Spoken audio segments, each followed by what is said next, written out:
Alrighty, it's time for our conversation with Chris. I am Christian T. Howell Sr., author, board certified advanced life coach, and therapist and spiritual leader. Get ready, get ready, get ready. We're about to have a great topic today. Get yourself together, get ready to join us. It's time for our conversation with Chris. Do me a favor, before we begin, make sure you share this with everybody. Let them know we're going to have conversation number 2 concerning expectations. So come on, clear your mind, clear your thoughts, clear 5 or 10 minutes out of your schedule. We're getting ready to get our conversation going. All right, let's just brace yourself.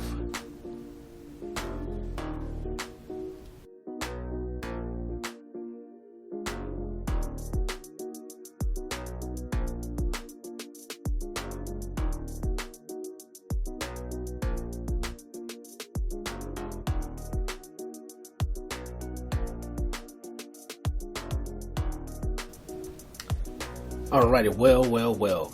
Welcome back. This is our second edition on our talk about expectations. This is Coach Chris, and I want to talk to you about your expectations again. So come on, let's come on in, grab our notepads, our journals, and our whatever we do to get ourselves together, because I want to finish up some more thoughts on expectations. All right. So last time we talked about expectations, we really designated about expectations and we define them as something that we consider reasonable, due, or necessary. You know, it's something that we feel like we're bound to do, as duty or obligation, or we look forward to something or anticipate something, you know. And what we really dealt with last time when we talked about expectations, we talked about your expectations may be killing it may be killing you.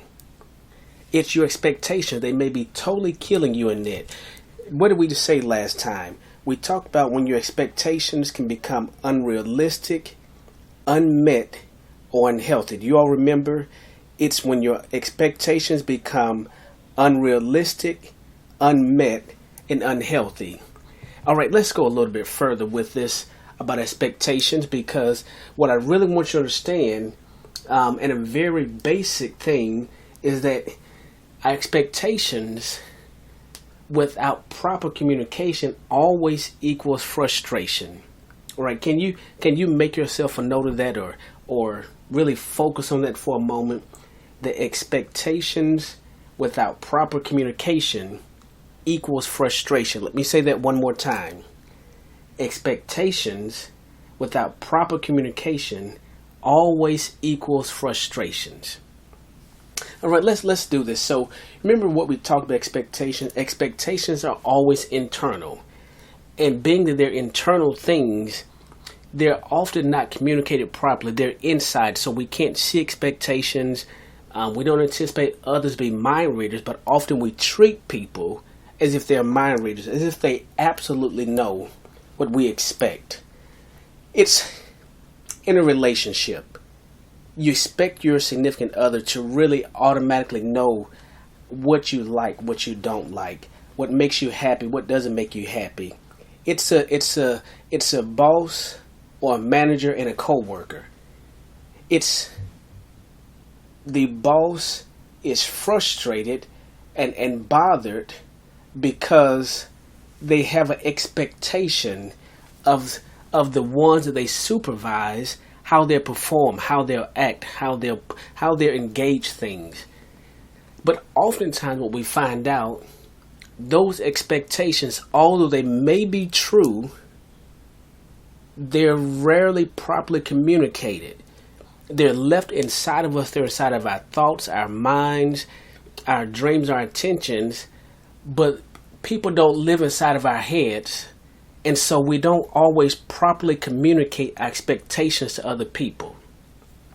Now, this goes beyond the thought of expectations being unrealistic, unmet, or unhealthy. Oh, but this can really be a double whammy when we have unhealthy, unrealistic, or unmet expectations especially if we never clearly and properly communicate the expectations up front. Does that make sense to you? It's the fact that we believe or expect something to happen, but we really never tell them what we believe or expect. What is the standard? How do we measure if this is good or bad? So if we really learn to manage and deal with our expectations, it will allow us to improve our work, our family relationships, our business relationships. It will improve every relationship that you ever get involved with because we manage our expectations. See, what happens, we have to define reasonable expectations.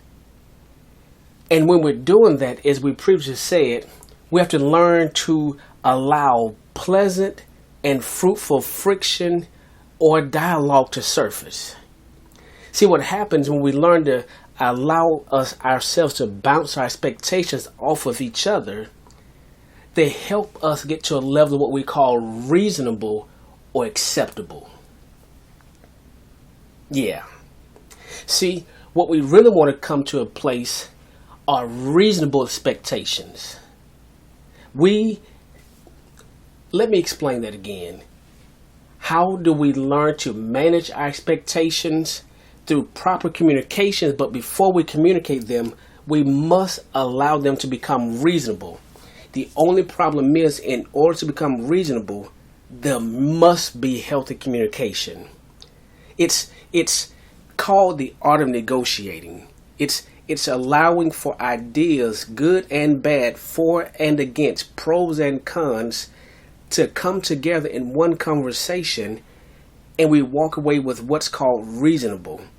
Then we start gathering and having healthy, reasonable expectations. Here's the dilemma I want to present to you today. What most of us need to learn, we need to learn the art of accepting.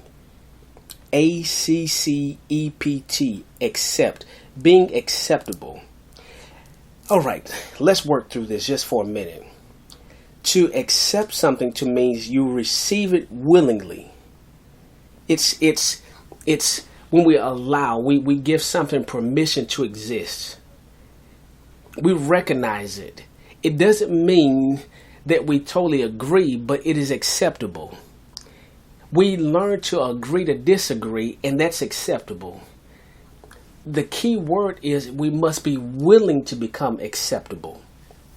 In other words, when we're dealing with expectations, we have to come to a point in our dealings that we're willing to make change, we're willing to negotiate, we're willing to bend so that we can be considered reasonable. If we never allow ourselves to become, to learn the art of acceptance, then most of our expectations will stay totally unhealthy. They'll be unmet and they'll be unrealistic because in reality we're demanding. And when you're demanding, there's no room for anything to be accepted. All right, does that make sense to you? So here's some things that we really want to learn to do, because we talked about the problem being expectations without proper communication, and healthy communication always breeds frustration. So here's how we start navigating these conversations.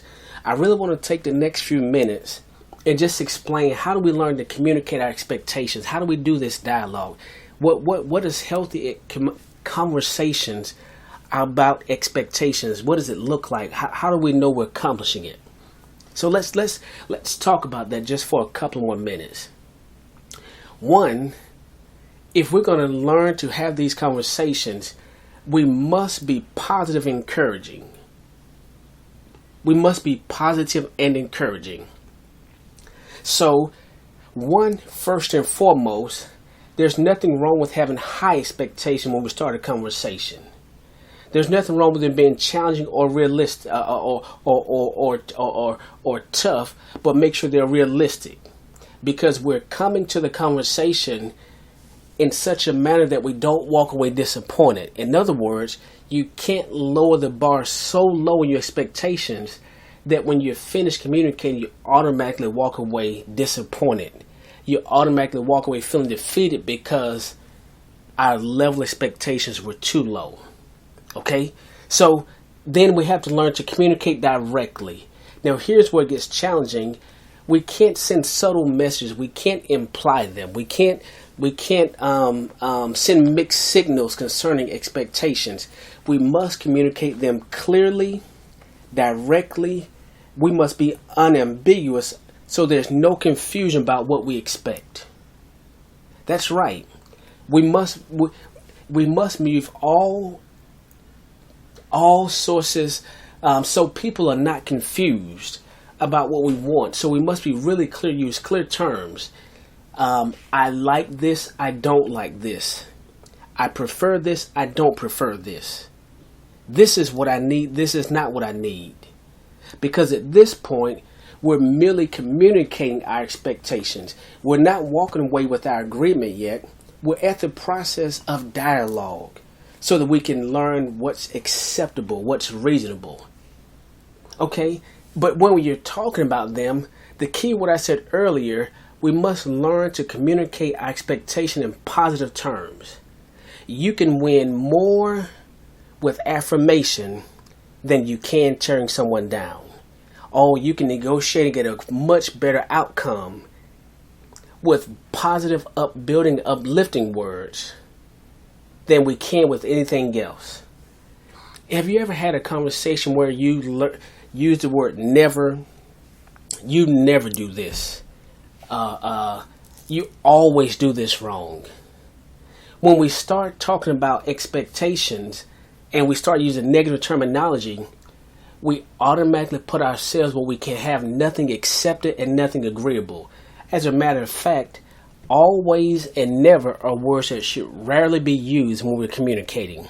It's not an absolute truth.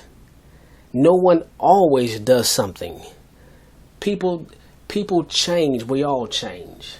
Okay? So we want to make sure that when we're communicating them, we're realistic, we're practical, we're honest, we're positive. Now, we talked about the last time about resentments, how they emerge from unfulfilled expectations. So let me just finalize with that thought. What happens, resentments always lead to distrust. And when we fall into a place of distrust, we start questioning character and motives. And oftentimes we become judgmental towards other people. When that happens, we start condemning people for failing to meet our expectations. And we've all done it. Then we accuse them of being lazy. We accuse them of not really caring. But part of the problem, we may have never fully communicated our expectations. And resentment will always kill everything. So the key to it that we want to walk away with today, we got to become reasonable. We got to have an open mind when it comes to expectations. Are you willing to take 90 with getting the other 10 later? Is that reasonable, or must we all have it now? I suspect we give a lot of energy to things that don't deserve any of our time or attention. And in the process, unfortunately, we harm many good relationships in response to our unfulfilled expectations. Our expectations gets married with resentment. We close ourselves off, we distance ourselves, and after that we live with no expectations at all. When that happens, it's just a matter of time before we become disengaged, disillusioned, and in despair. So do me a favor. Take the time. Take an extra minute and learn to dialogue about your expectations in a very healthy way. Well, that's enough for now. This has been your conversation with Chris on expectations. I will see you next time.